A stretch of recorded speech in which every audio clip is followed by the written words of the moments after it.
9 or dial *719#. COVID-19 is preventable. Protect yourself, your family, and the community. This message has been brought to you by the Government of Kenya and its partners.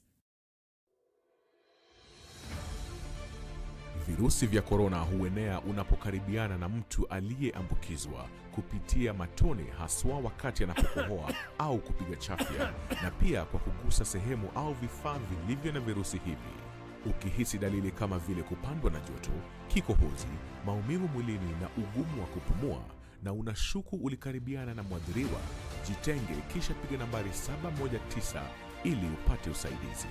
Mtu yeyote anaishi na maradhi sugu kama vile virusi vya HIV, kifua kikuu, saratani na mengineo anashauriwa kutumia dawa zake jinsi alivyoshauriwa na daktari bila kukosa. Komesha korona. Ujumbe huu umeletwa kwako na serikali ya Kenya.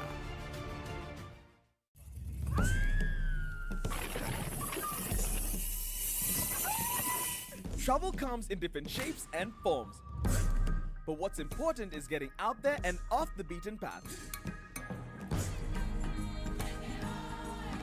Learning about different cultures. Getting that adrenaline pumping whilst taking in nature's beauty. Muchas gracias. Bene, bene. Beautiful.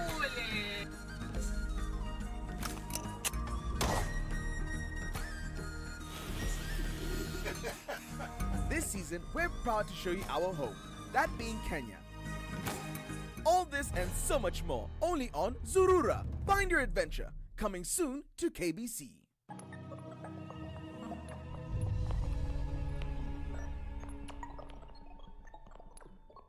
This weekend on KBC Channel 1. I have already apologized. How many times do you want me to say that I am sorry? Is 5 times not enough? And by the way, what is he even doing here?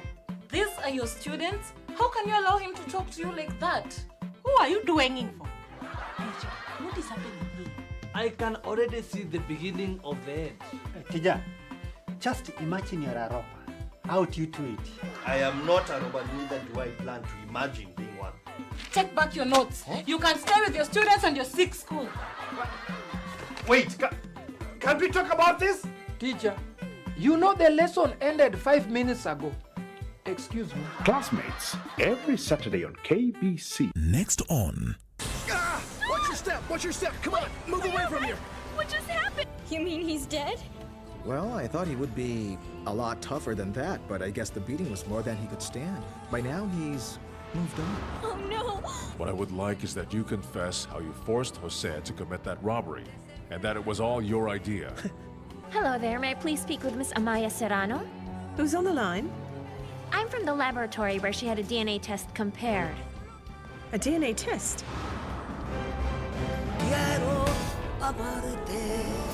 This weekend on KBC Channel 1.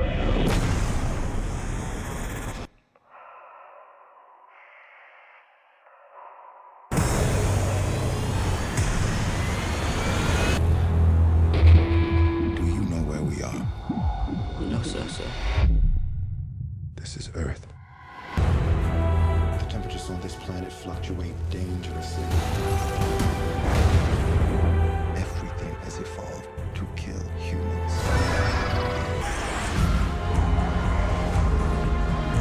We must abort this mission.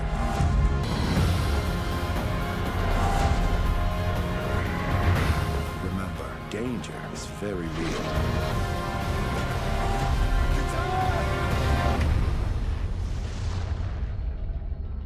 This weekend on KBC Channel 1. Wiki hii kwenye Mkulima tutafuga ng'ombe wa maziwa. Mimi nawaambia wakulima jamini, tuache kusema mashamba ni madogo. Maana hii mahali ng'ombe wamekalia, kama ingekuwa tu project ya ng'ombe, ningejenga kanyumba kangu kakuishi kando yake tu. So kwa hiyo a quarter of land, utaweka ng'ombe wako, utaweka mbuzi wako, utaweka biogas na mahitaji ambayo uko nayo yote ataweza kusuluhishwa na hiyo maziwa. Kisha tukuze pilipili aina ya Demon F1. Basi ungana nasi Jumapili saa 9:30 hapa KBC Channel 1.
The Eurobond windfall as Kenya raises 100 billion shillings from the international market. This coming at a time when the question of debt sustainability is coming to the forefront. Where will the money go? This is Business Insight. We are live from Broadcasting House at a time when the African continent is mourning the death of an icon.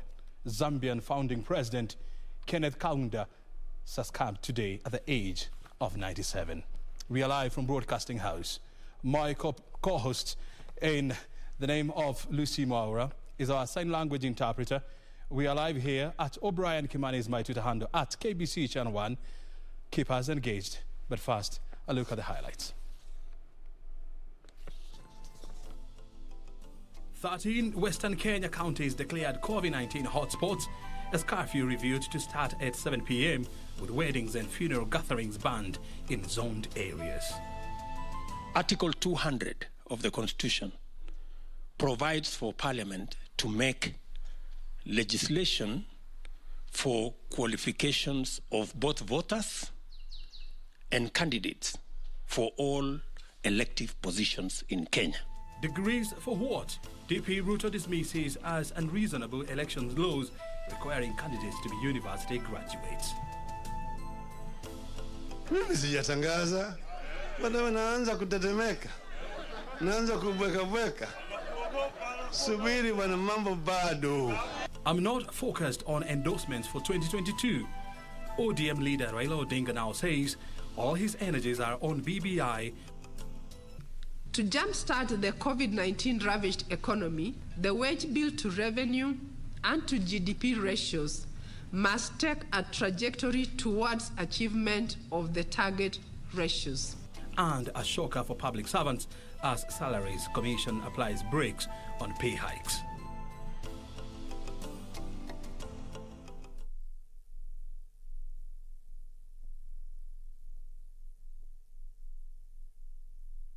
Welcome to the program. The government has declared 13 counties individually and collectively as COVID-19 hotspots. The counties, 6 from Nyanza, 4 from Western and 3 from Rift Valley, have consequently been placed under 7 p.m. to 4 a.m. curfew, among other containment measures. Following consultations between the Council of Governors and in concurrence with the National Emergency Response Committee, the 13 counties of Busia, Vihiga, Kisii, Nyamira, Kakamega, Kericho, Bomet, Bungoma, Trans Nzoia, Kisumu, Siaya, Homa Bay and Migori have been declared individually and collectively as COVID-19 hotspots. This following a surge in new COVID-19 infections that has seen the 13 counties account for 60% of the national COVID-19 caseload in the last 14 days. The positivity rate in these counties further averaging 21% against the national average of 9%. To this effect, curfew hours in the counties will be observed between 7 p.m. and 4 a.m. effective 18th of June 2021. However, curfew hours in the rest of the country remain unchanged and will continue to be observed between 10 p.m. and 4 a.m. The government has further discouraged movement between the 13 hotspot counties and the rest of the country except for essential and emergency services. All cross-border cargo drivers shall be required to possess a valid certificate indicating a negative COVID-19 test conducted no more than 48 hours before commencing journey. Each cargo truck will be limited to only 2 persons. Additionally, weekly non-food and livestock markets have been suspended in the 13 counties for a period of 30 days. All public gatherings and sporting activities have been prohibited, with all funerals within the hotspot zones said to be conducted within 72 hours of confirmation of death. Night vigils and overnight processions prior to the funerals have been prohibited. The number of attendees has also been capped to a maximum of 50 persons. The government has also announced that attendees, officiators and facilitators of weddings and all other similar events is maintained at 30 persons. All forms of physical gatherings have also been suspended for a period of 30 days. Employers in both the public and private sector have been urged to allow their employees to work from home where possible. Hospitals in the zoned counties have, in the meantime, been directed to limit the number of visitors to 1 person per patient at a time until further notice. Nancy Okwari, Channel 1 News. Still on COVID matters, where Education Cabinet Secretary Professor George Magoha has ruled out the possibility of any alteration of the school calendar due to the COVID-19 pandemic. Magoha says the government is abreast of COVID-19 situations in Kenyan schools, calling on respective administrations to ensure strict adherence to all containment protocols. Education Cabinet Secretary says the government remains on high alert even as he ruled out the closure of schools due to COVID-19. The government of the Republic of Kenya is doing everything possible to ensure that our children are safe. Even these ones that have left school. Have you seen any without a mask? Look at them very well. Well adorned with masks. There's soap and water. Magoha's remarks coming even as 2 more learners at Uhuru Primary School tested positive for COVID-19. According to the Nyandarua County Chief Executive Officer in charge of health, Dr. Njenga Mungai, the pupils are responding positively to treatment even as contact tracing gets underway. They are all stable and they are undergoing home-based isolation care. So they are at home, at their homes, stable. What we would like to tell our parents in this school and the neighboring schools of Mandaraka, Uhuru Secondary, and the area of Nyairoko, and basically Orojoroko sub-county is not to panic, but to continue taking the required protective measures against COVID-19. On Thursday, Kenya recorded 660 new COVID-19 cases from a sample size of 6,176 tested in the last 24 hours. The positivity rate now stands at 10.7%. From the cases, 642 are Kenyans, while 18 are foreigners.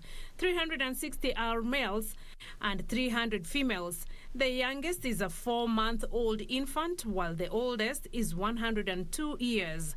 6 patients succumbed to the disease, bringing total number of fatalities to 3,434. The latest figures coming amid concerted efforts to combat the global pandemic. Part of the ongoing efforts is the distribution of personal protective equipment to frontline workers.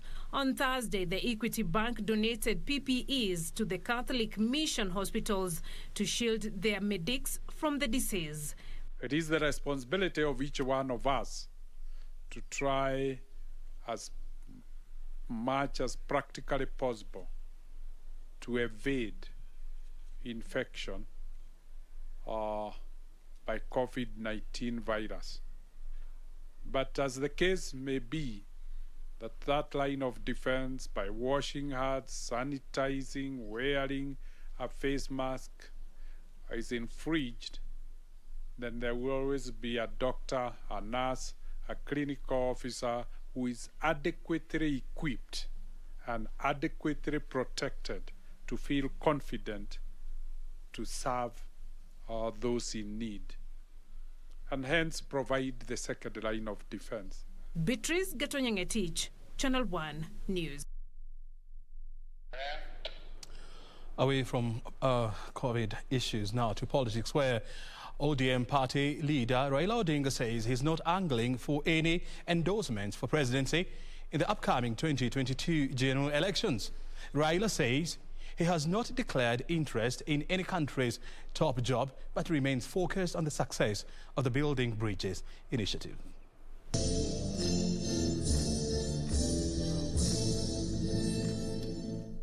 In an apparent rejoinder to remarks made by Wiper Party leader Kalonzo Musyoka, Raila Odinga says he has not sought the support of anyone in the ongoing political realignments.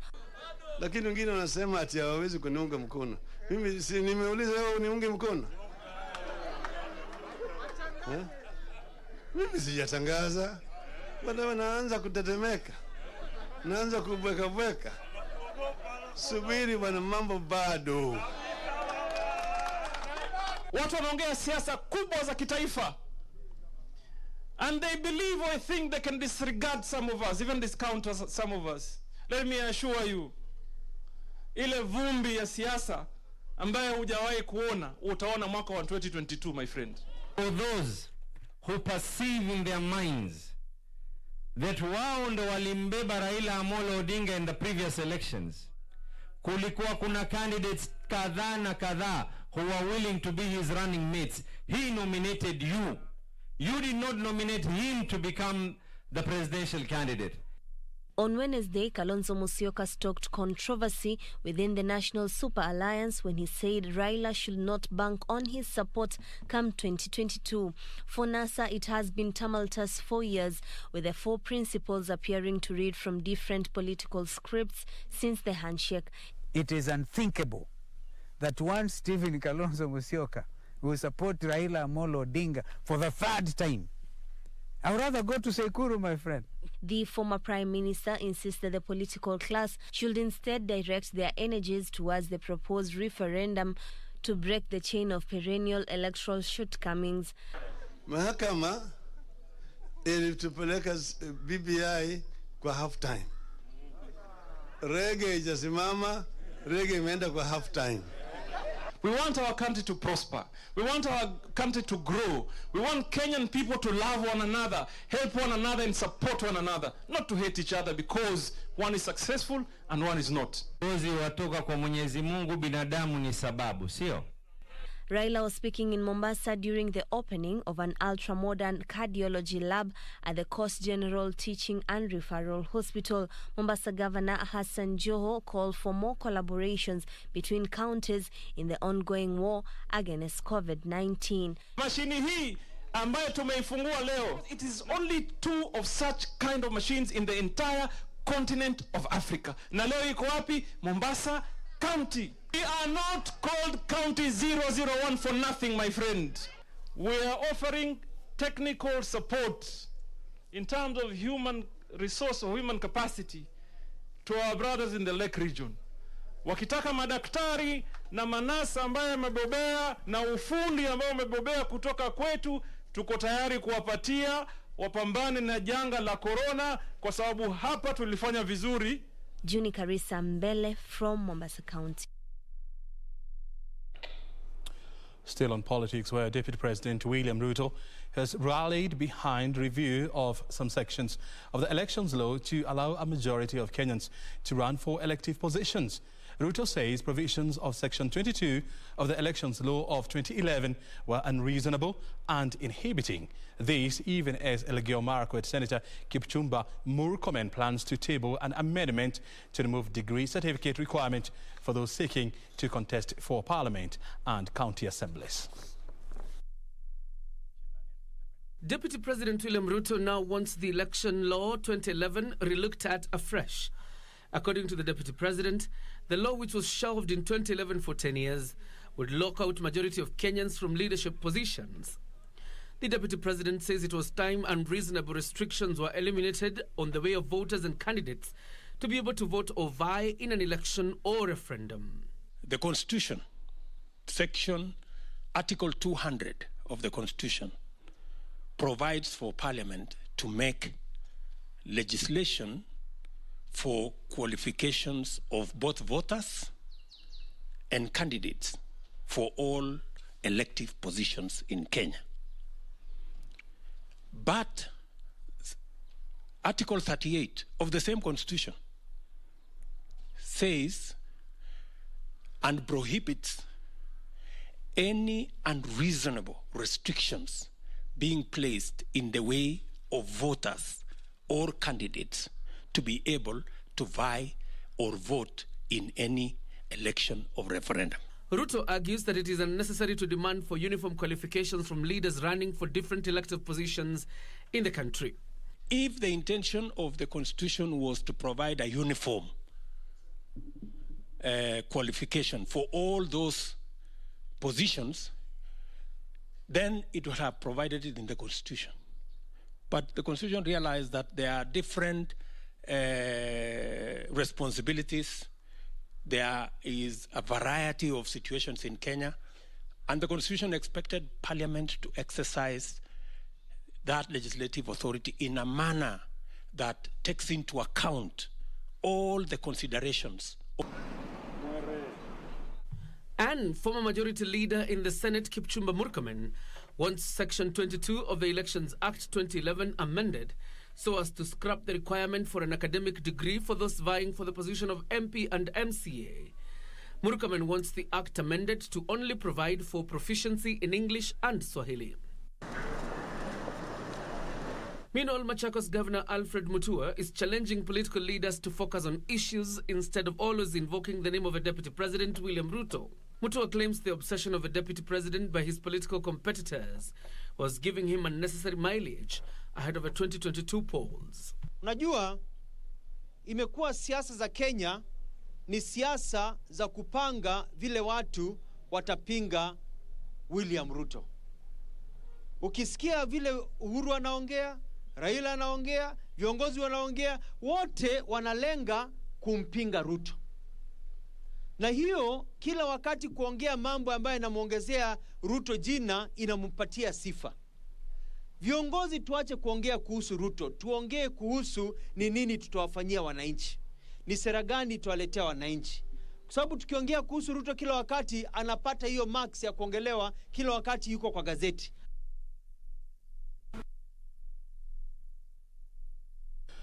The court has directed the hearing of a graft case involving former Nairobi Governor Mike Sonko to kick off on the 27th of September this year. Sonko is facing corruption charges involving a 14 million shillings tender. Meanwhile, the trial of private investigator Jane Mogo, who is alleged to have threatened to kill Deepa Shah, has been adjourned to the 12th of July.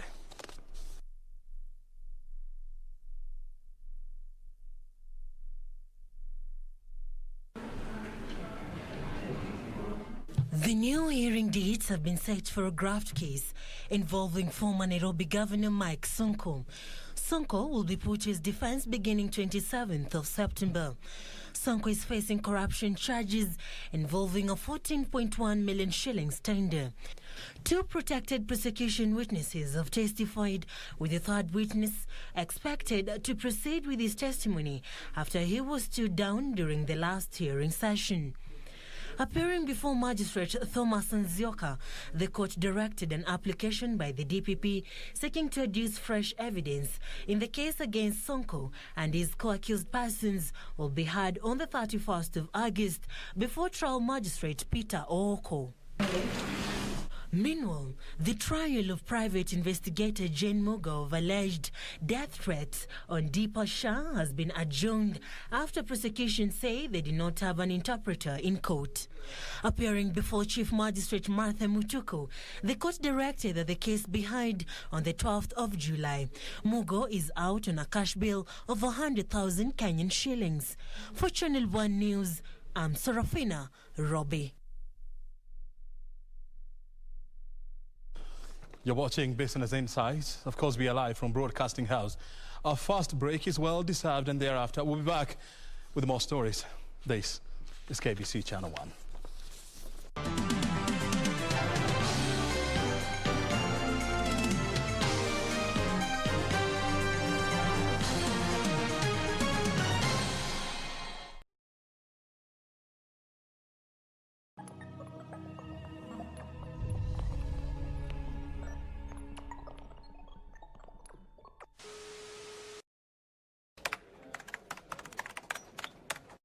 My number one instrument is the guitar. Music is the food of life. Play on. What's your number one?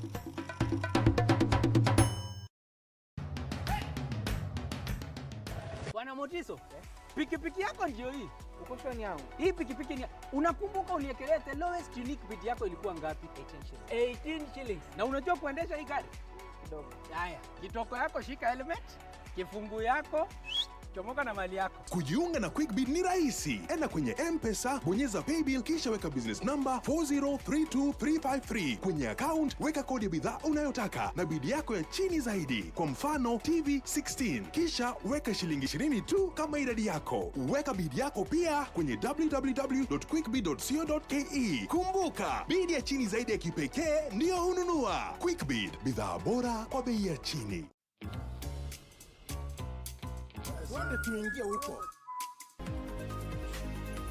Did you know that during this time of COVID-19, you can reach us on our toll-free line 0800 72 4499 or email us on comments at ira.go.ke. You can also visit our website at www.ira.go.ke or follow us on our social media platforms. Now you know. IRA, promoting insurance, protecting the insured. Malaria ni ugonjwa hatari sana unaoua watu wengi hapa Kenya. Japo kuko na corona, hatari ya malaria bado iko. Mtoto huyu alikuwa na joto jingi, kutetemeka, kuumwa na viungo na uchovu. Alikimbizwa hospitali ya umma ambako sheria za COVID-19 huzingatiwa na ni salama kwa shughuli ya upimaji. Vipimo vilionyesha kuwa ana malaria na papo hapo daktari akampa dawa za malaria na kumshauri azimalize, na ili kujikinga wawe wakilala ndani ya neti iliyotibiwa. Malaria husambazwa na mbu. Walio hatarini ni watoto wa chini ya miaka 5 na akina mama wajawazito. Kupimwa na kutibiwa ni bure katika hospitali zote za umma. Usisahau adui malaria. Zero malaria huanza na mimi. Chukua jukumu leo. Komesha malaria. Ujumbe huu umeletwa kwenu na Wizara ya Afya. Simojifanya ni washindani. Ngoja usiku ifike. Mimi ni paka mwitu, nitakupa pura. Ni usiku sasa, matatizo kuna nini? Mtume! Nilikwambia wacha kuzungumza na mwanamke. She has no respect. Coming to my party. Wataka kunipiga? Nipige. Kuwa makini sana ule mke wako. La usivyo tukugharimu. Mamako mwenyewe. Wewe usiniudhi. Sawa, wewe ulimwona mamangu. Huwezi kunisaidia. Nenda zako. To you too. Cheers.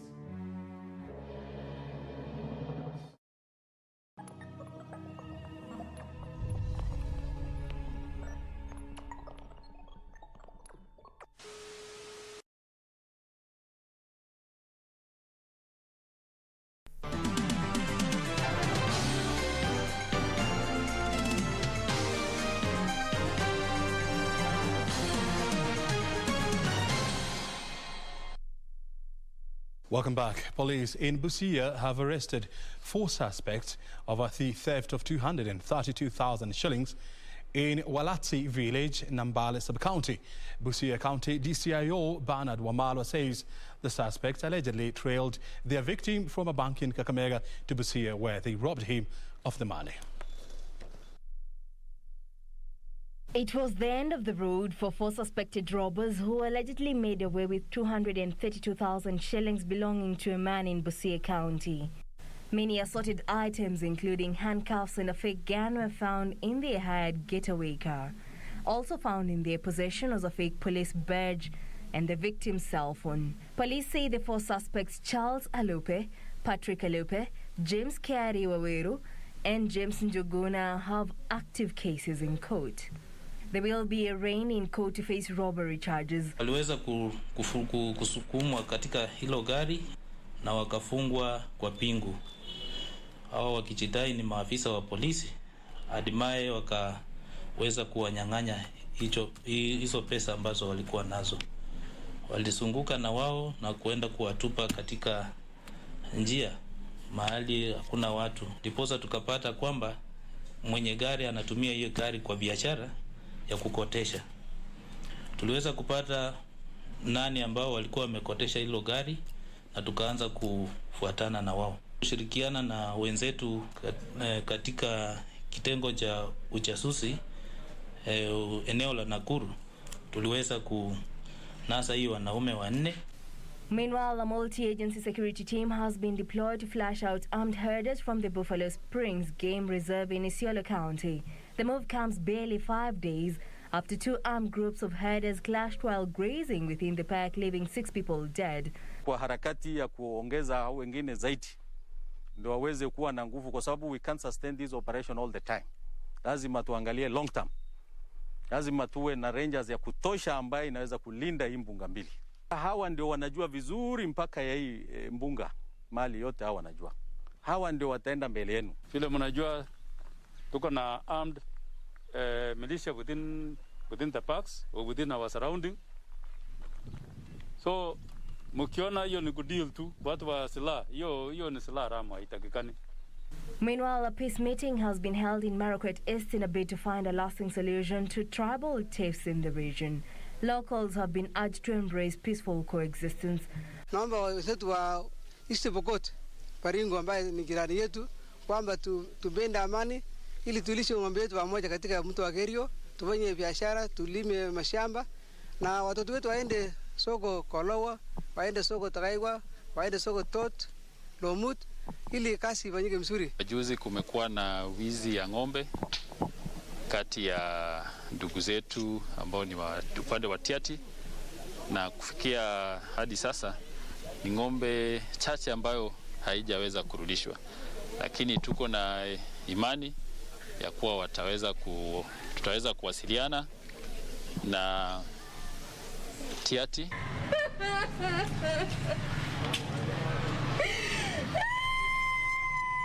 Finally, there was drama at the Kitui Low Court following the acquittal of a Catholic priest accused of causing grievous harm to his alleged lover. The complainant, Veronica Musali, broke into a loud wail outside the courtroom, saying she had been denied justice.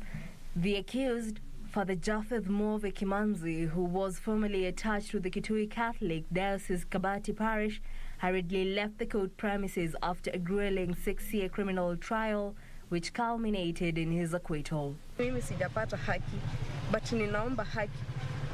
Nipate haki kwa mtoto wangu, because mtoto wangu amekuwa mlemavu, haoni na atembei. Na mimi niko na mzigo mwingi sana. Ni mimi tu nalea mtoto wangu. Reporting for Channel 1 News, I'm Jackie Wambui.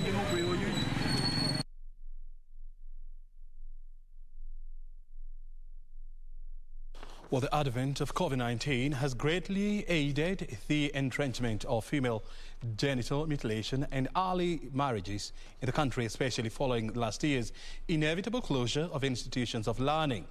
Children rights activists now fear the government's commitment to eliminate the two outlawed cultural practices by next year may not be achieved after all. We say no to beating. Organizations advocating for children's rights have raised the alarm over the rise of outlawed practices that continue to impede on the rights of the girl child, which they say have been on the rise as a result of the containment measures that continue to be instituted due to the coronavirus pandemic. A caucus formed by 9 organizations dubbed Girls Not Brides Kenya says though there are laid out policies to fight FGM and early marriages, stakeholders must pull together if these vices are to be eliminated by 2022. An Africa fit for children is an Africa without FGM and without child marriage. We have made some steps towards ending child marriage, but we are not yet there as a country. We want to make a call to the government of Kenya to actualize the commitment that the president made on ending child marriage and FGM. One more day for children. Executive Director Helen Gadogo noted that some communities, especially in central Kenya, are now embracing female genital mutilation. Eunice Kilundo says lack of capacity for parents and guardians have forced them to marry off their children. She called on the government to inject more resources towards actualizing President Kenyatta's commitment to ending these practices by the year 2022. This COVID situation has worsened the situation of child marriage and FGM. The fact that children were at home for a prolonged period of time exposed them to these vices. These children, because of lack of economic capacity for parents and caregivers, many of them have opted to marry their children off. The group has held a 3-day summit at an Nanyuki hotel, strategizing on how to support the president's commitment. Wote tutajizatiti, tufanye kazi pamoja, tunaweza kumaliza janga hili la ukeketaji la wasichana hapa nchini Kenya. Caroline Kamar reporting for Channel 1 News.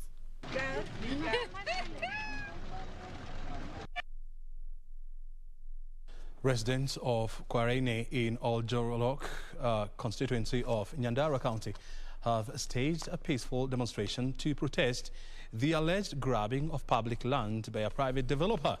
The locals want the county government and the Ministry of Lands to intervene to have the land reverted to public use.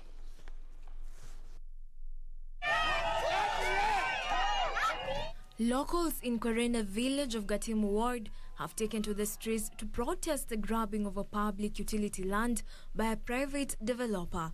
the residents claiming they have waited for decades for the government to set up a retail market, a dispensary and a police post in the 5-acre piece of land located along the Nyahururu-Boinman Road, but were treated to a rude shock to find out that the private developer was claiming ownership. Waving twigs and chanting slogans, the villagers have vowed to stop the developer from taking over the parcel. Juzi tumeona tinga ikija hapa ile grader kubwa ya nyororo. Ikaanza kulima hii shamba. Na wakati inasawasawanisha, kabla tujisanye, tukawa tunaona magari ya county inakuja. Kwa hivyo tukajua sasa county imejiandaa kutujengea hospitali na kutujengea ile police post tulikuwa tunagojeaga na kutujengea soko. Baada ya tinga kuondoka, tukasikia mwenye sasa anasema yeye ndio mwenye hili shamba. Ameanza kusema wale wazee walikuwa wanamsumbua waliaga. Hapo ndio tukajua hapa mambo haiendi vizuri. While a family in Kanyika village, Kitui County, is seeking justice after a parcel of their land was encroached by their neighbor. The family claims the neighbor has resorted to threats and even sending goons to evict them at night. Tuko na shida ya shamba ambayo tunanyang'anywa na majirani yetu ambao wamekuja kwa njia hatuelewi. Juu kulikuwa na kesi miaka ya zamani sana ambao tumekaa kwa hii shamba kwa miaka zaidi ya 40 na tumekuwa tukililia hapa tukisumbuliwa na hao watu. Kwa hivyo tunalilia kilio yetu ifikie rais atusaidie juu tunanyang'anywa shamba kwa njia isiyofaa. And fishermen and traders from Central Landing Beach in Lake Naivasha have staged a peaceful demonstration to protest against an alleged grabbing of the land by a private developer. The only gazetted landing beach now faces closure after Parslin Company took over the land where the facility is located. Wanasema ya kwamba tumejenga vibanda kwa shamba yenyewe. Wanasema ya kwamba hatu observe COVID-19 rules. Ya tatu wanasema ya kwamba ati hatuna liseni za kufanya biashara pale chini. Tunauliza hivi, kwani Tom ambaye ni mtu ambaye anasimamia security ya shamba ya mtu ako na ruhusa gani ya kuandamana maaskari afisa wa polisi wakuja waulize kuhusu liseni za watu? Jacqueline Masharia for Channel 1 News. On our two counties where 156 persons living with disabilities in Turkana County are set to benefit from a 78 million shillings World Bank project. The project is to help them access social services, expanding economic opportunities and enhancing environmental management. These and more next in our County News Roundup. The 48th Kenya Medical Association Scientific Conference held in Kisii County provided a platform to discuss how to leverage on technology to upscale access to healthcare services to the public. Kenya Medical Association President Dr. Andrew Were hailed the potential of technological advancements in attending to patients. There's been a decrease of patients visiting the hospitals because of the issue of COVID and people fearing to get COVID infection. And I think this is a good opportunity where we can be able to embrace telehealth technologies to ensure that even from the comfort of your home, you're able to access health services, you're able to see a doctor, you're able to prescribe medication. And for those who have chronic diseases, then we can use the same technology to be able to follow you up so that to improve the quality of care that you do get. Elsewhere, the county government of Uasin Gishu has put on notice road contractors undertaking shoddy job. What I can only tell the contractor and all contractors that are involved, let them consider doing the work in a standard way so that the quality of the work done is to the best standards. Other than that, really will be officers are on the ground, the engineers, the inspectors, the surveyors are all on the ground to ensure that we do proper work. Finally, a section of stakeholders in the tea sector has proposed an increase in use of machinery in the tea sector to reduce cost of operations.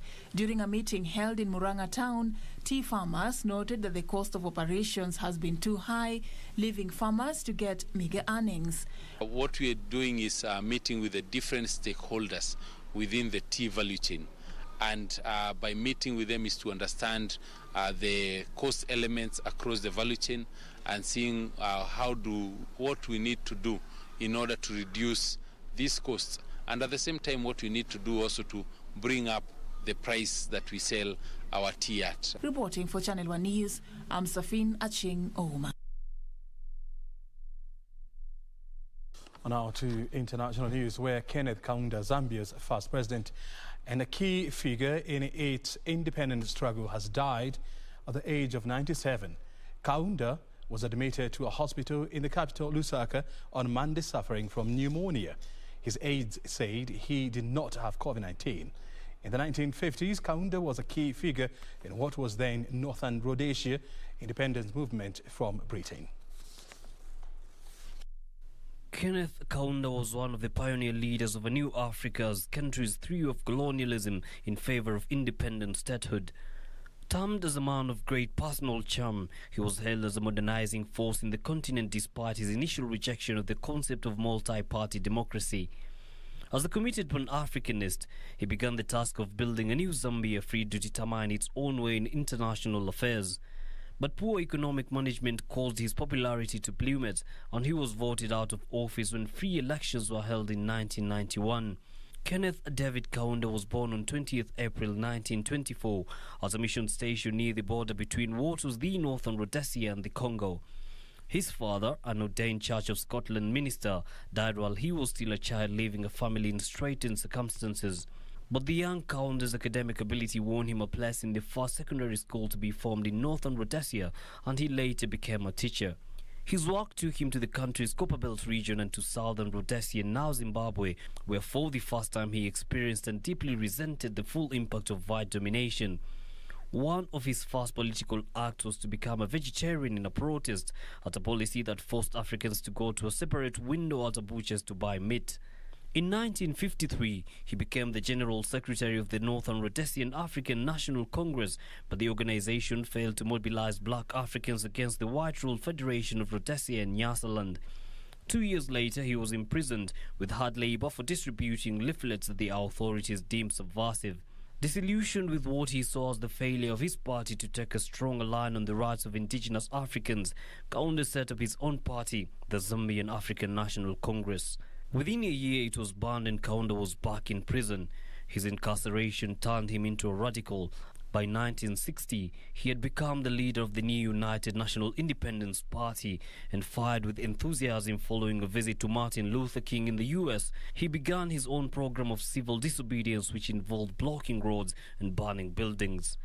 Kaunda stood as UNIP candidate in the 1962 elections, which saw an uneasy coalition with the African National Congress take power in the legislature.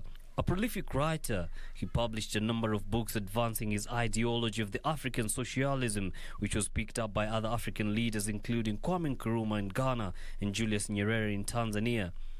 Away from politics, Kaunda was a keen ballroom dancer and in 2011 was spotted as an enthusiastic audience member at a performance of Dancing with the Stars, the international version of Strictly Come Dancing.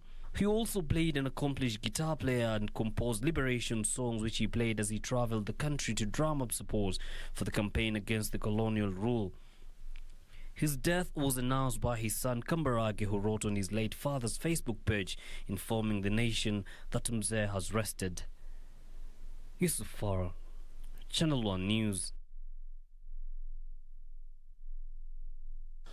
Well, you're watching Business Insight. Business News is coming up next. Remember, the big story is the Eurobond. What happened? More details coming next.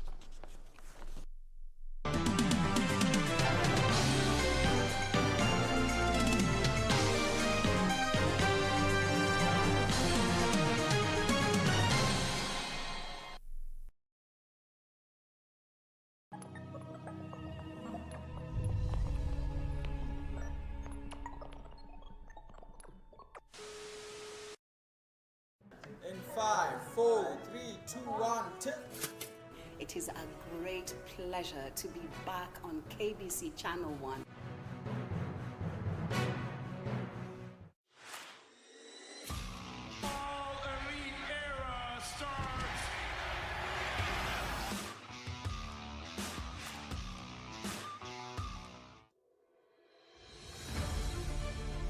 If you have been in contact with someone who is suspected or has tested positive for COVID-19, self-quarantine for 14 days and call 7194 for help.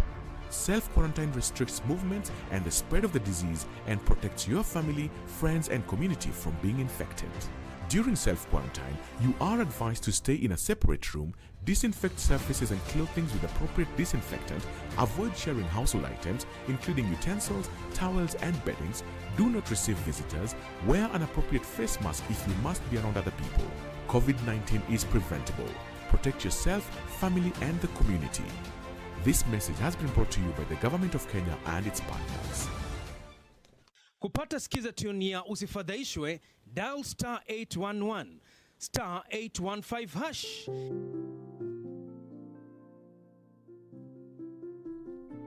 Usifadhaishwe na mafanikio ya wengine ukihisi kwamba maisha yako hayana maana. Kumbuka wengi huzungumzia tu mafanikio yao na si changamoto walizozipitia na ni mara ngapi walianguka. Tia bidii, muda wako utafika. Ili kupata skiza tune hiyo ya usifadhaishwe kwa simu yako, dial star 811 star 815 hash, star 811 star 815. Eldoret, Chamge, get ready. The Insurance Open Day is here. The Insurance Regulatory Authority, in partnership with the County Government of Uasin Gishu, is bringing the insurance message to you. Join us from 16 to 18 June 2021 at the Central Primary School grounds and learn about insurance. Insurance companies and other financial regulators like the Retirement Benefits and the Capital Markets Authorities will be present to educate you on the various financial services and products available in the market. IRA officers will be present to address any concerns and clarifications on your insurance policies.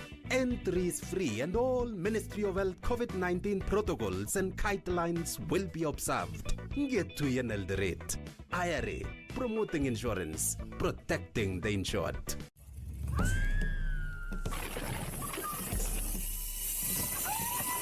Trouble comes in different shapes and forms. But what's important is getting out there and off the beaten path. Learning about different cultures. Getting that adrenaline pumping while taking in nature's beauty. Muchas gracias. Bene, bene. Beautiful.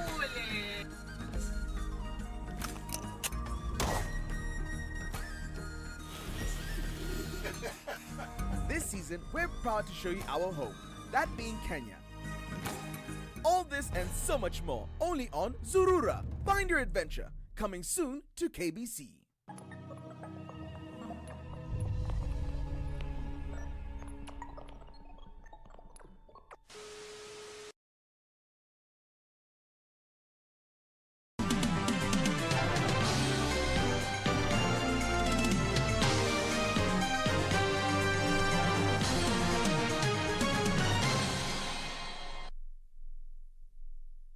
Let's talk about Eurobond, and Kenya has raised more than 100 billion shillings in the third Eurobond, which was oversubscribed by more than 400%. The National Treasury says the money was raised through the issuance of a 12-year Eurobond in the international financial markets following a successful 3-day virtual Eurobond roadshow. This is the first new Eurobond issued by the Republic in 2 years' time. The bond was oversubscribed with over 540 billion shillings offered by investors to the new issue. Cabinet Secretary for National Treasury and Planning, Ukuru Yatani, has said the oversubscription was a sign of strong global investor confidence on Kenya's economy and medium-term economic prospects. Treasury says going forward, Kenya will successfully execute liability management operations in the next fiscal year in line with the debt strategy of lowering cost and minimizing risks in the public service debt portfolio. Joint lead managers were led by Citibank, JP Morgan, NCBA and I&M banks.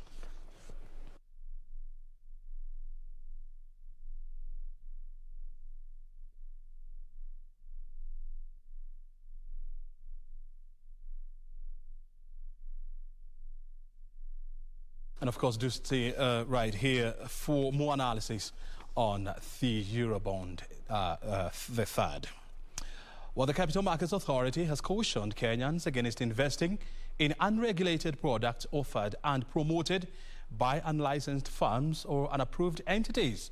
The remarks comes after a video emerged on social media accusing Cyton Investments of allegedly withholding payment from 8 investors in the Cyton High Yield Solutions. CMA Chief Executive Wycliffe Shamia says Cyton Investment is not a licensed and approved entity. The Capital Markets Authority and Cyton Investment have had frosty relations, highlighted by numerous court battles over decisions by the regulator and products offered by the firm. The latest involves complaints from members of the public about the Cyton High Yield Solutions that some investors claim the firm is withholding payment up on maturity or request as laid out in the terms and conditions. The claims are captured on a video by a Kenyan who claims to be an investor in the product that is making rounds on social media. Cyton Investment CEO Edwin Dande has come out in defense of the company, saying that the video making rounds is factually incorrect and misleading. But Capital Markets Authority CEO Wycliffe Shamia, in a caution to members of the public to exercise prudence when investing, says the Capital Markets Authority confirms that Cyton Investment is not a licensed and approved entity, while warning that those who invest in unregulated products offered or promoted by unlicensed and unapproved entities risk a loss of their investments. CMA says it has taken up the Cyton High Yield Solution issue. Shamaya says investors who are affected by investing in unregulated products should report to the Capital Markets Fraud Investigation Unit, which is currently investigating the issue for criminal violations for investors in the Cyton High Yield Solutions. CMA is also advising the investing public to check the licensed and approved entities on its website.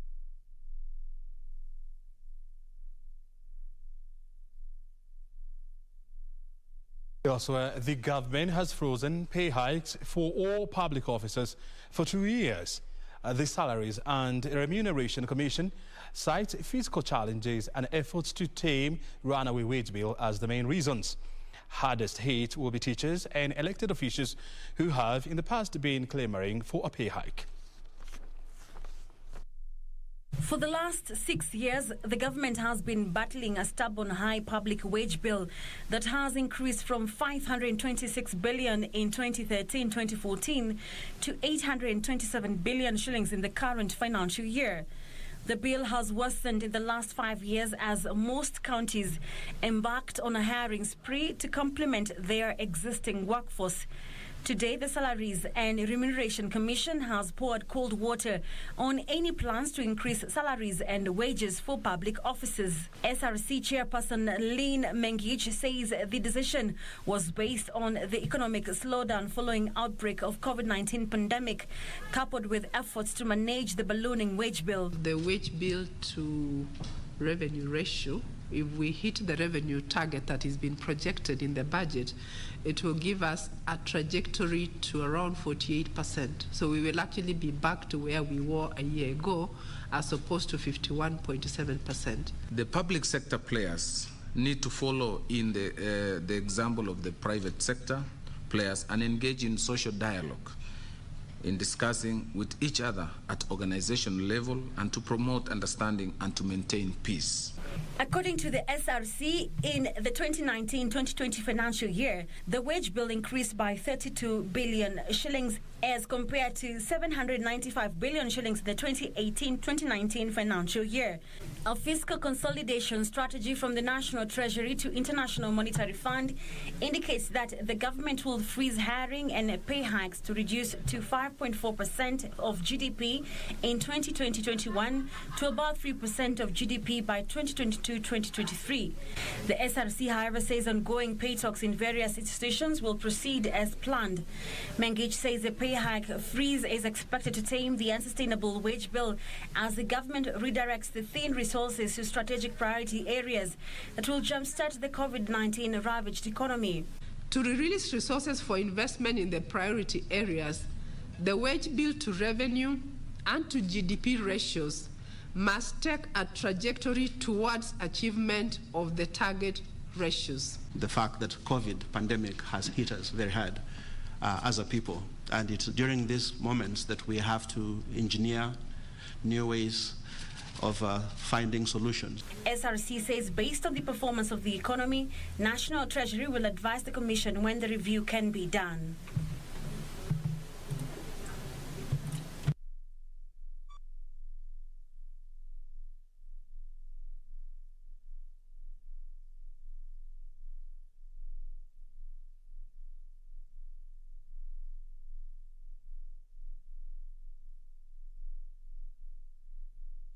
Well, relations between the national and county government sometimes get frosty because of various reasons.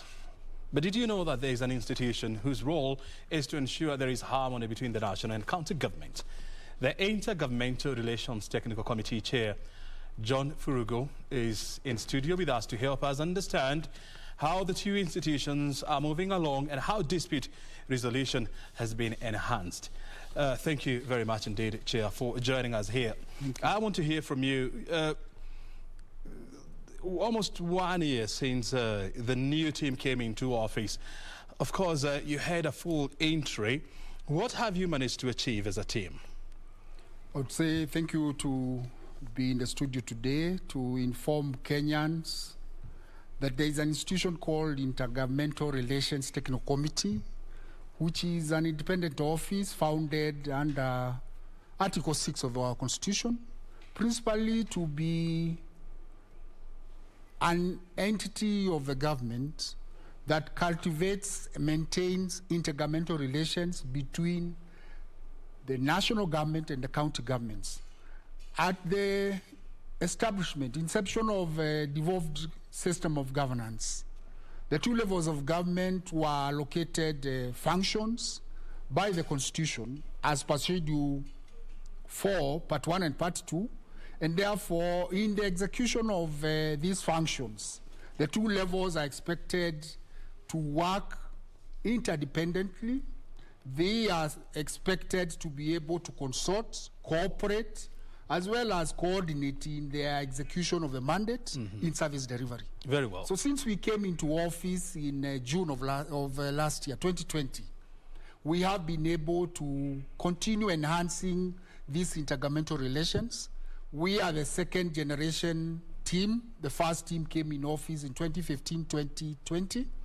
And we have continued to be the forum, the platform upon which intergovernmental relations happens between the two levels.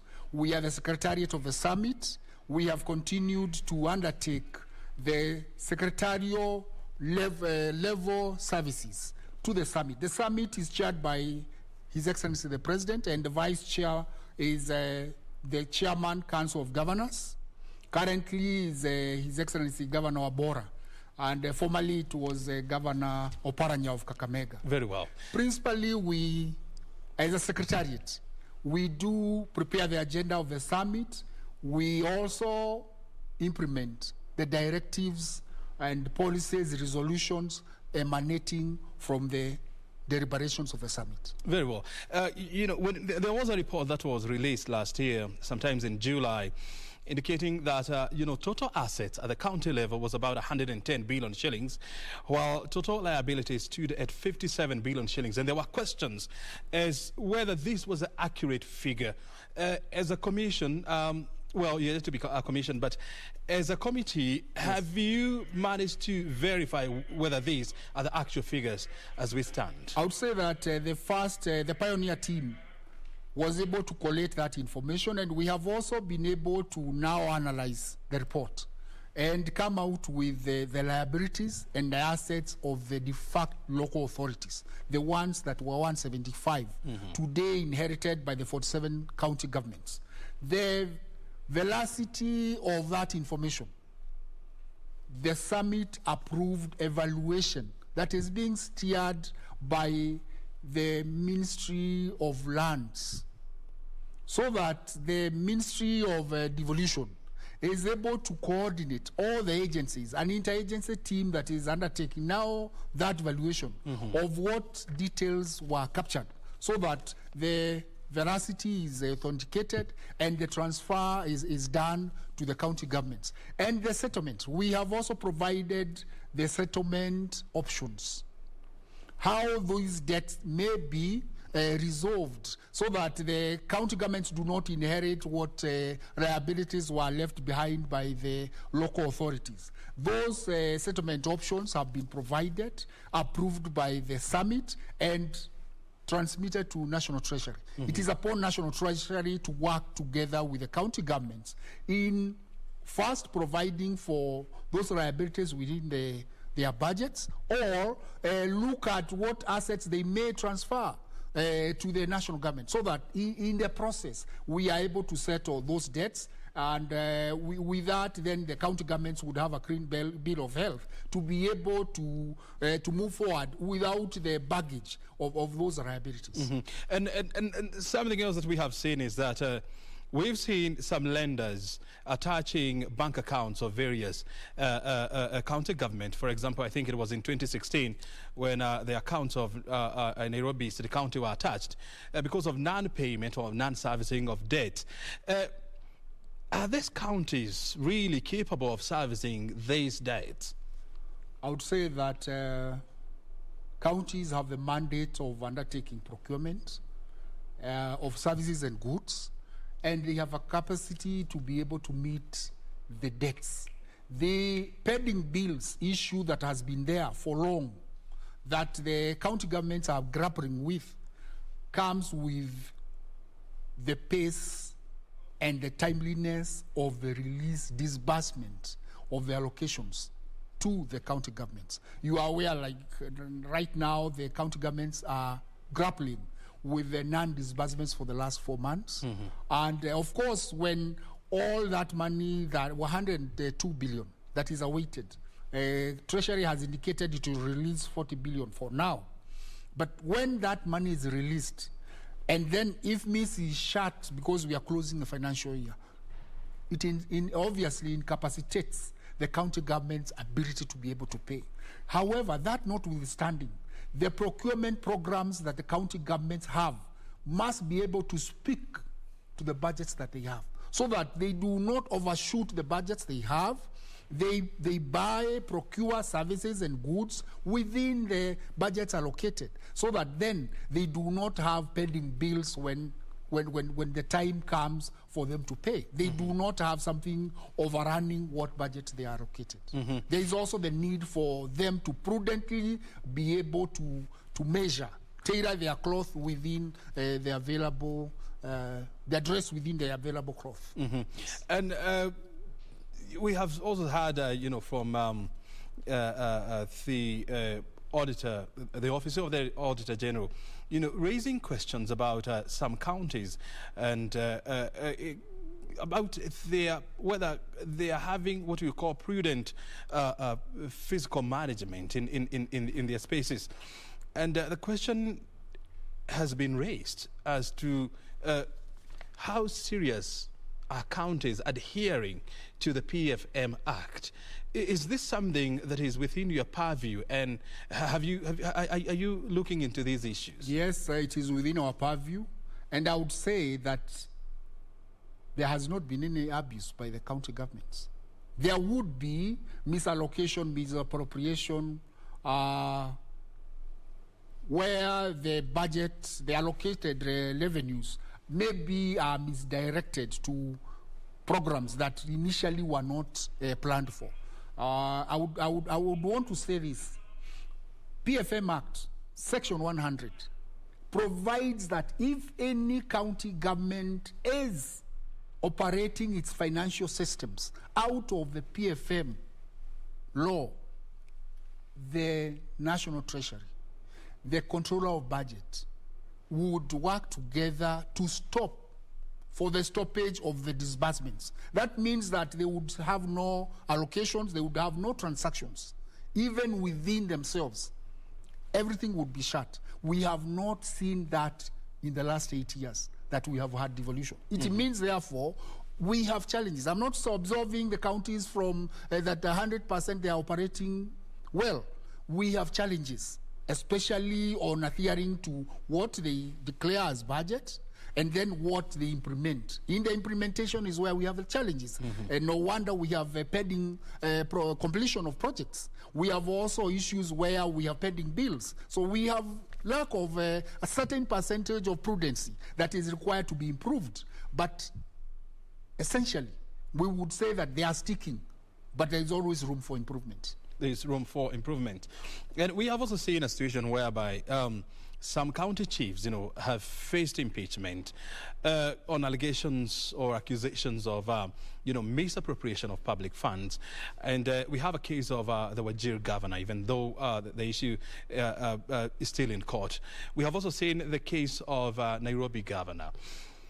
As a committee, have you picked up these issues? And there was a time when you implored county government to focus, or national county assemblies to focus on service delivery as opposed to engaging in a lot of fights with county government. Yes. These issues, how are you addressing them? Those two items that you have, the two counties you have cited, of course the matters are still in court. And many others have issues. They have been flagged up by the controller, the Auditor General. It means that there are issues. We are not absorbing them from financial impropriety and such kind of things. But however, we have the aspect where whenever those issues are flagged up, the Senate picks them in the Auditor General's reports, and the respective counties are called upon to explain, to account. And if the explanations are found to be prudent, to be, they are able to substantiate what are the issues, the questions, the audit queries that were raised, it means that they are absorbed from any impropriety.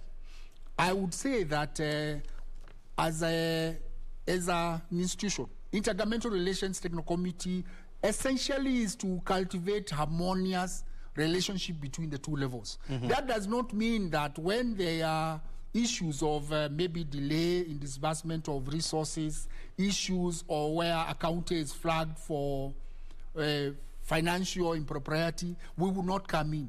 We are enhancing the issue of public participation, the issue of accountability of leadership.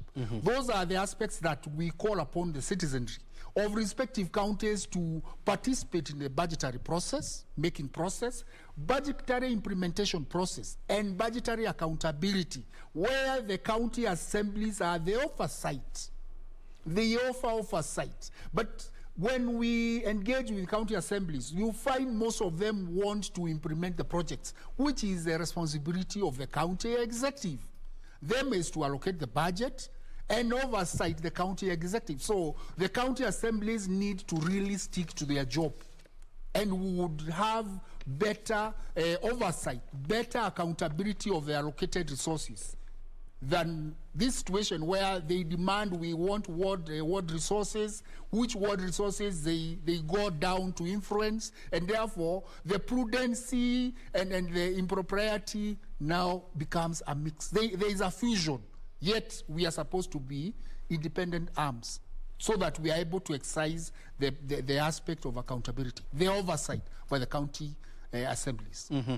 And when you look at the Auditor General's report for the year 2019-2020, the report said that there was more than 15 billion shillings that could not be accounted for because of governance challenges. And he said that some of the most affected counties were where there was wrangles between the county assemblies and the executive of that county. As a committee, how are you dealing with this? As I have stated, county assemblies need to understand that their primary role is representation, legislation, oversight. Those three, particularly oversight. What does oversight mean? That we are brought a budget estimate by the county executive, we go through it, we suggest allocations, and we approve. Upon approval, we let the county government to execute, to implement. But we follow because we are on the grassroots, to mashinani.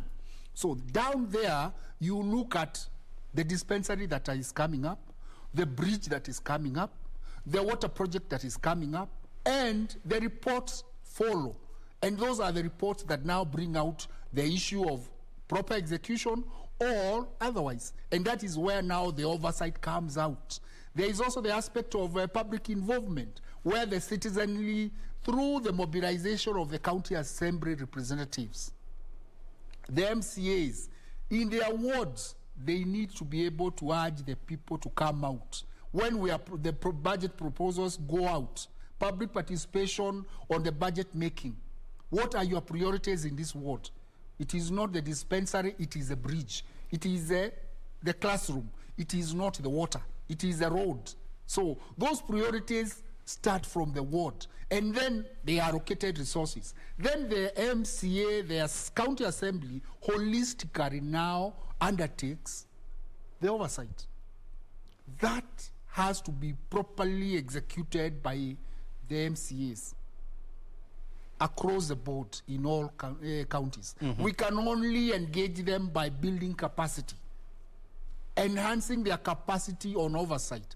And I'm sure that, and I have seen that they have been invited by the Auditor General in those capacity building initiatives and engagements. There is also the aspect where the Office of Controller General, Controller of Budget, has also been able to engage them to tell them this is a process of disbursements, because sometimes they blame the governors for delay of the resources. But there cannot be any disbursement from the Controller of Budget if the allocation has not come from the National Treasury.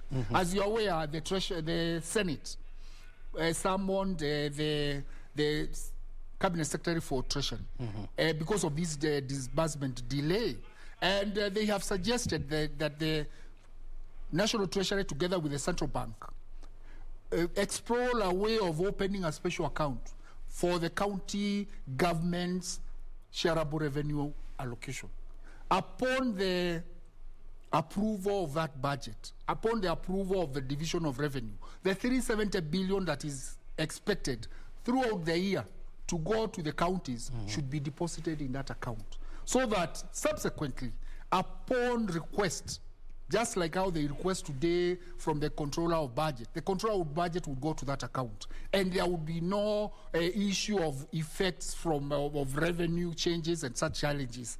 And that way, we would now be able to ensure that there is a continuous flow and disbursement, timely as the law provides, quarterly, but not like now where we have had 4 months of delay. So there are avenues that even us as IGRTC, we are working together with other stakeholders of devolution for the overall and ultimate success of devolution, to ensure, because whenever there is a stoppage of disbursements, services are affected, and the mwananchi equally is affected in the benefits of the service that would have come. So we are working with the stakeholders to ensure that the disbursements continue, and we are happy that the Council of Governors has not adopted a confrontational stance. Previously, we have had confrontations, but this time there is consultation, cooperation, and we are seeing it bearing fruits, like what we have seen of 40 billion promised by the National Treasury CS, and we expect that subsequently the rest of the resources would be released. And we have also seen a situation whereby, you know, counties, because of these disbursement delays, they have been unable to service their debt obligations. And as we are talking now, you know, suppliers and service providers, you know, they have not been paid. And as we talk, counties have an accumulated debt of more than 30 billion shillings. How best are you advising the county government to pay that debt and to ensure there is continuity of service providence?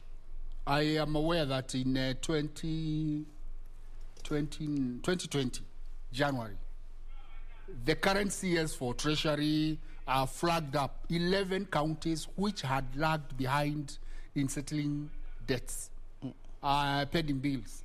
And the 11, there was stoppage of any quarterly disbursements until they come up with a schedule in which they will be able to execute settling the debts that they have. They provided that written schedule.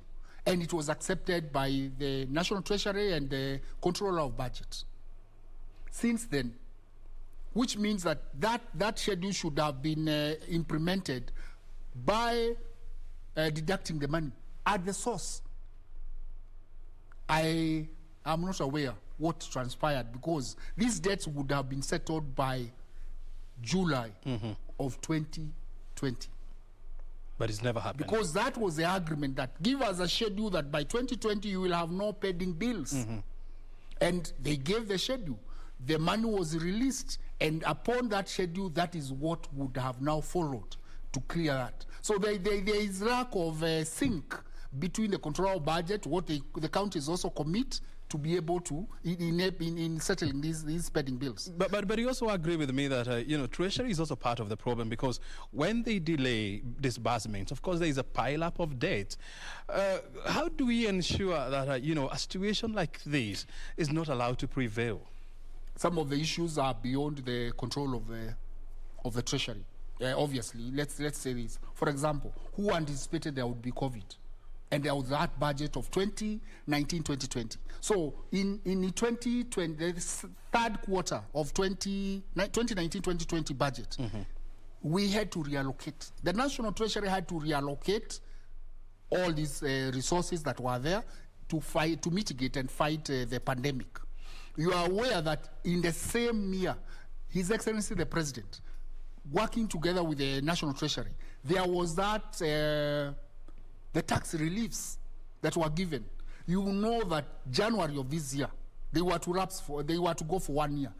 January of this year, the citizens, the business community were urging the government, don't remove the reliefs. Let us continue enjoying the reliefs, because even as the revenues are raw, it is not only in Kenya that the revenue collection is raw, it is globally. The economies have slumped. We do appreciate the efforts that the National Treasury has done. We also appreciate the relief that His Excellency the President had been able to extend to the business community. But after it was lifted, this is when we are having these challenges of where the resources would come from. And National Treasury is also hard put. As a matter of fact, the counties themselves, in their own generated revenue that is supposed to be 100%, which they declare, has slumped with a 60% level. It means what has slumped or gone down in the counties has equally gone down at the national level. So we are asking the national government to disburse resources which it doesn't have, which it gets from us by taxes, by revenues. And therefore, we are in such a situation where all of us have to do a give and take. We have to, again, readjust our belt and obviously, continuously go on pulling up our socks as the economy picks up.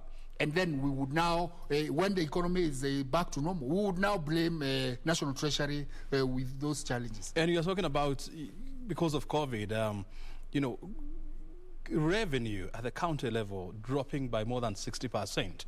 But if you go back to the Controller of Budget report for the year 2018, the report had raised concerns that counties were not as aggressive as they ought to be in terms of raising resources, and they were not becoming innovative enough to explore other avenues of raising resources. So it is wrong to blame COVID on reduction of revenue squarely on COVID. How do we ensure that counties going forward become more ingenious in terms of raising resources and more innovative to ensure that they meet their budget shortfalls? It's an egg and chick thing, because when we talk about raising revenue by the counties, national government raising revenue, national government gets revenues from the same counties, and it goes to the consolidated fund. What is important is a complete policy shift. Counties were supposed to be hubs of economic development, but they became recipients of revenue allocation. That is where we have had the challenge, because we are supposed to be winning. We are now 8 years down the line on devolution. Yeah. So far, the national government has transferred 2.2 trillion to the counties. Can we now start winning? We say in the next 10 years, of 12 years of devolution, which would be 20 years, we will not disburse any money. If you look at Scandinavian countries, especially Norway, they have excess, and therefore they allocate to their citizens. Can we see move our thoughts that way? Because in a way, the counties, if they became ingenious, if they became more innovative, if they adapted like the digital correction of revenue, if they enhanced their revenue basis, it would mean that in the next 12 years, we should be winning them away from any allocation from the national government. Apart from intervention on national or disasters at our national magnitude. Otherwise, we should not be allocating resources after 20 years of devolution. We must have a complete policy shift on dependency by counties on the national government. And we don't seem to be having such a policy shift. And you're right, you're talking about more than 2 trillion Kenya shillings, you know. Yeah. Disbursed to 47 county governments.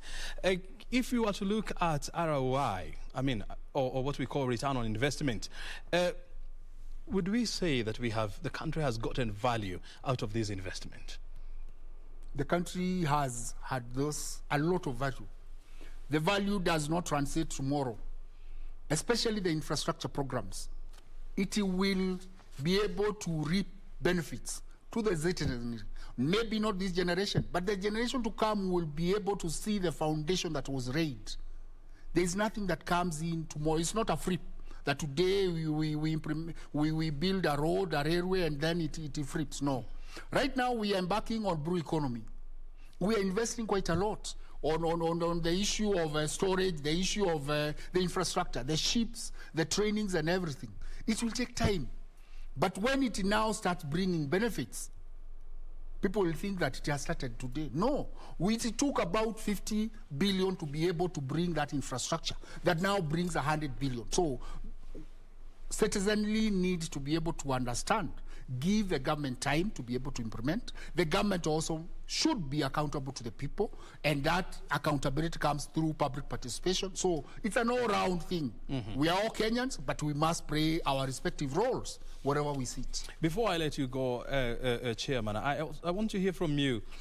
How do we make counties engines of economic development in this country?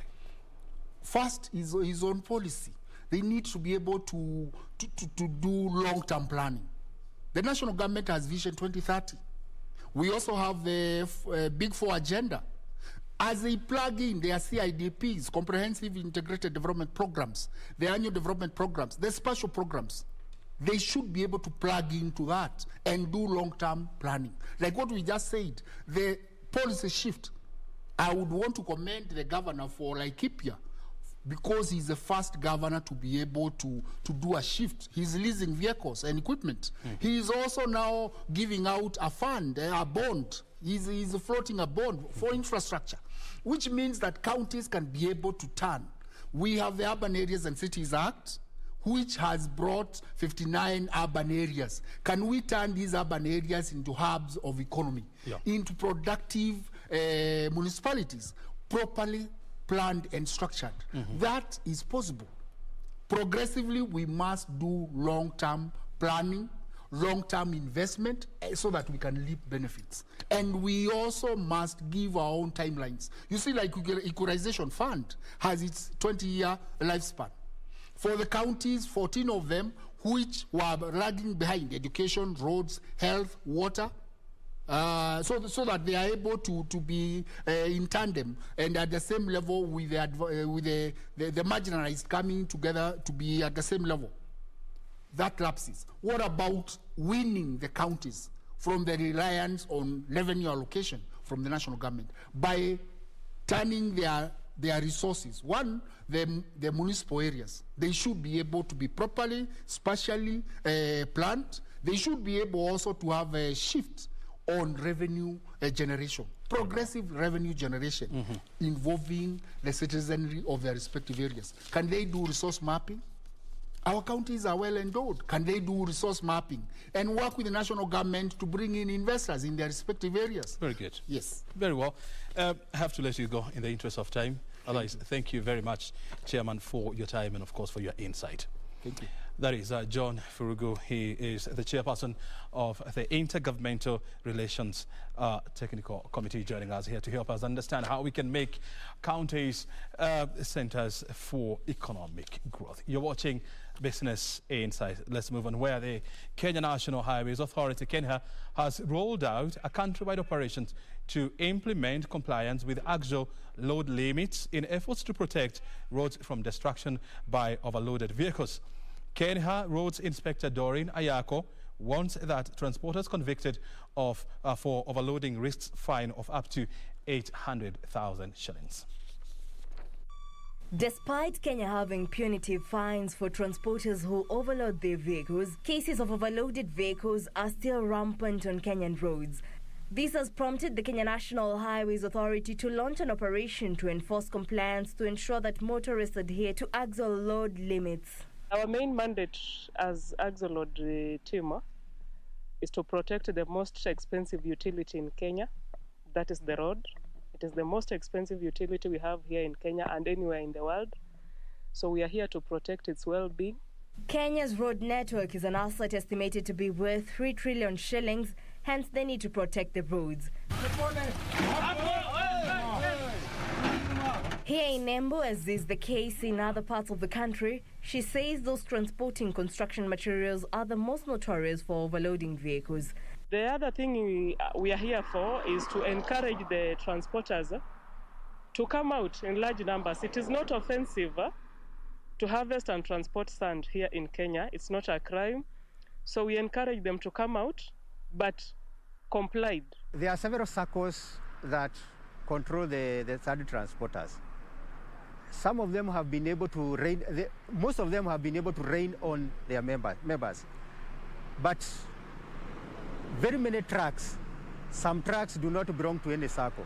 And therefore, they are not under the control of any circle. And therefore, that is the challenge, that is what is bringing us a lot of challenges. The Kenya National Highways Authority warning of stiff penalties for those convicted to the axle load limits. If I find you with a gross vehicle weight overload of more than 10 tons, I'll fine you 400,000. And if I find out that you have committed this offense before, it will be twice the price, the fines. That is the 800,000 shillings. So it's not small money. And the fines range from 20,000 Kenyan shillings for the overload of like 1 ton to 2 tons to a maximum of 10 tons, that is 400,000 shillings. Since the launch of the operation on different roads across the country, Ayako says compliance has improved with fewer overloaded vehicles nabbed in recent days. We got one of 53 as gross vehicle weight, and that is a truck that was supposed to carry 26 according to the Traffic Act. That is a 3-axle truck. And we got several others of the same kind and the same loading. But today we've not nabbed any. And that is a positive feedback to us. It means that our being on the ground is felt and is being complied to. The Kenya National Highways Authority has also rolled out a sensitization campaign aimed at educating members of the public about the importance of adhering to axle load limits.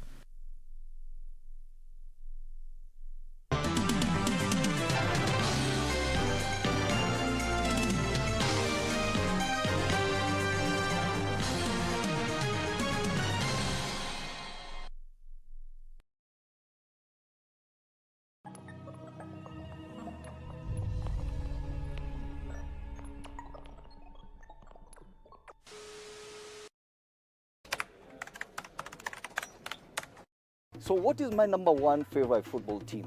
Ingwe. My number one meal? Engoho Nendevusuma. What is your number one?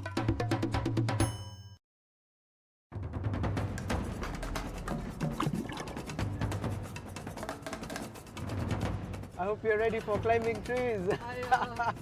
This is Wildlife Warriors.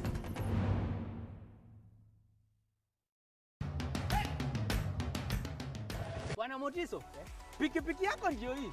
Uko shoni yangu. Hii pikipiki ni unakumbuka uniekelea the lowest unique bid yako ilikuwa ngapi? 18 shillings. Na unajua kuendesha hii gari? Kidogo. Haya, kitoko yako shika helmet, kifungu yako chomoka na mali yako. Kujiunga na QuickBid ni rahisi. Enda kwenye M-Pesa, bonyeza paybill kisha weka business number 4032353. Kwenye account weka kodi ya bidhaa unayotaka na bid yako ya chini zaidi. Kwa mfano TV 16. Kisha weka shilingi 20 tu kama idadi yako. Weka bid yako pia kwenye www.quickbid.co.ke. Kumbuka, bid ya chini zaidi ya kipekee ndio ununua. QuickBid, bidhaa bora kwa bei ya chini. It's coming and it's big. Believe me, keep watching.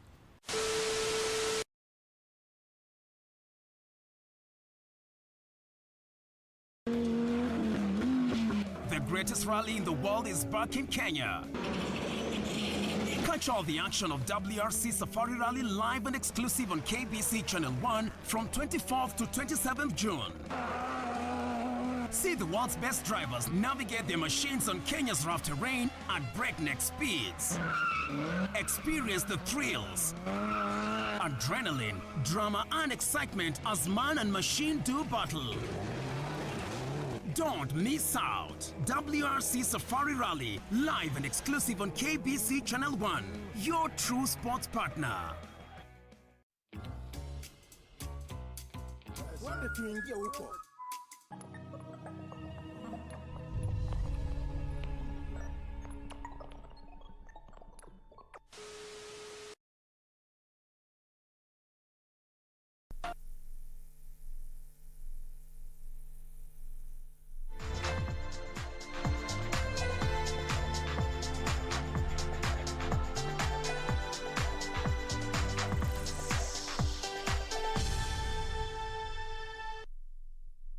Kenya is adequately prepared to welcome back the World Rally Championship, WRC Safari Rally, which kicks off from the 24th to the 27th of this month.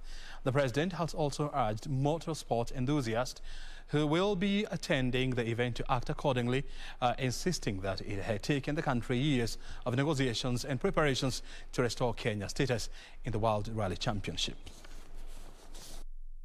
President Uhuru Kenyatta has thanked relevant stakeholders involved in the return of the Safari Rally to the World Rally Championship calendar ahead of the international showpiece, which is set for next week. This is something that is not only going to be met with a lot of excitement by our fellow Kenyans, but also, I think, throughout our region and the African continent.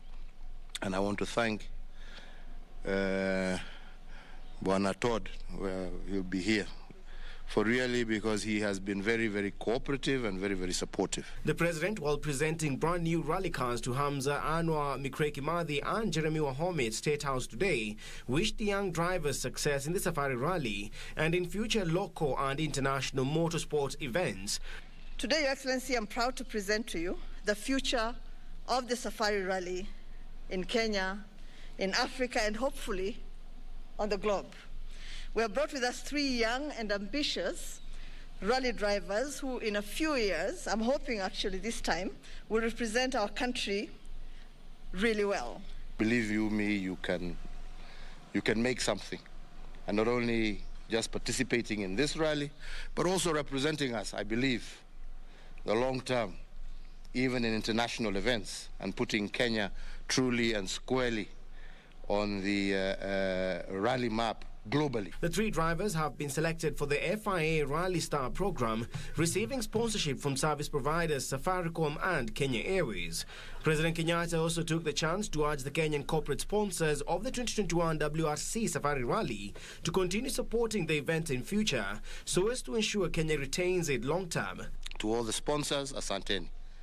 Na mujue that this is not just a one-off event. We'll be looking to you to help us maintain this rally here in Kenya. We're holding this event in the midst of a crisis, of an epidemic, but I'm certain, even after we visited with Amina to see the trials not so long ago, Very happy to see that COVID protocols were being maintained all across, and I'm sure that that will continue. 58 rally drivers, including 34 Kenyan racers, are set to participate in this year's Safari Rally, which will take place from the 24th to the 27th of June.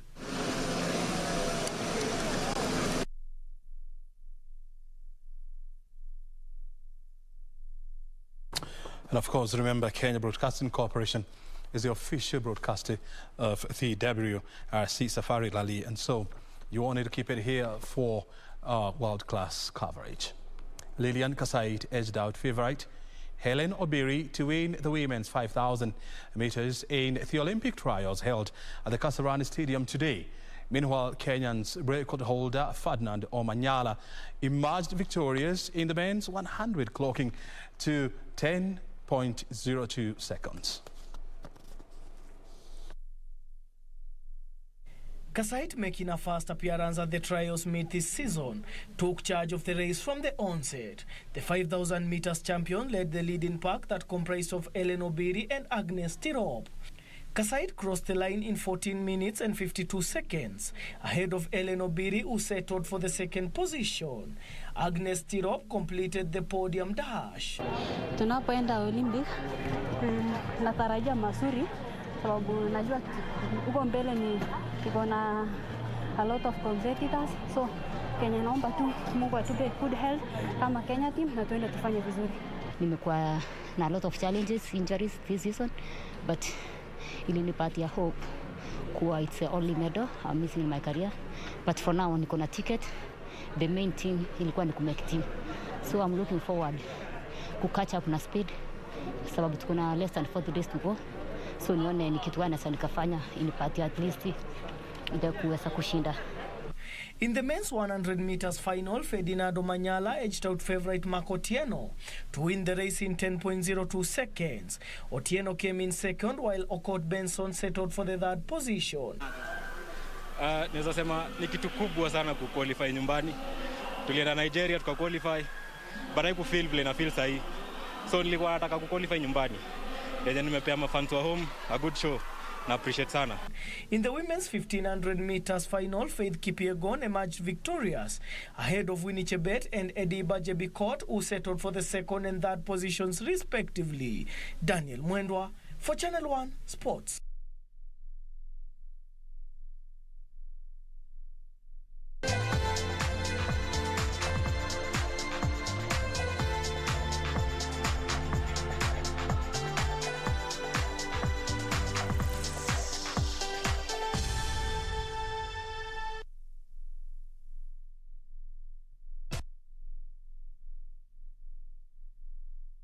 We have been watching Business Insights in the last 1.5 hours or so. Thank you very much indeed for your time. Remember, we do this every Thursday. My name is O'Brien Kimani. Your company is highly appreciated. Business or Inside Government is coming up next. Tonight, we focus on environmental conservation in the era of COVID-19. The PS in charge of Environment and Forestry is joining us. Thank you for your time. Have a good night.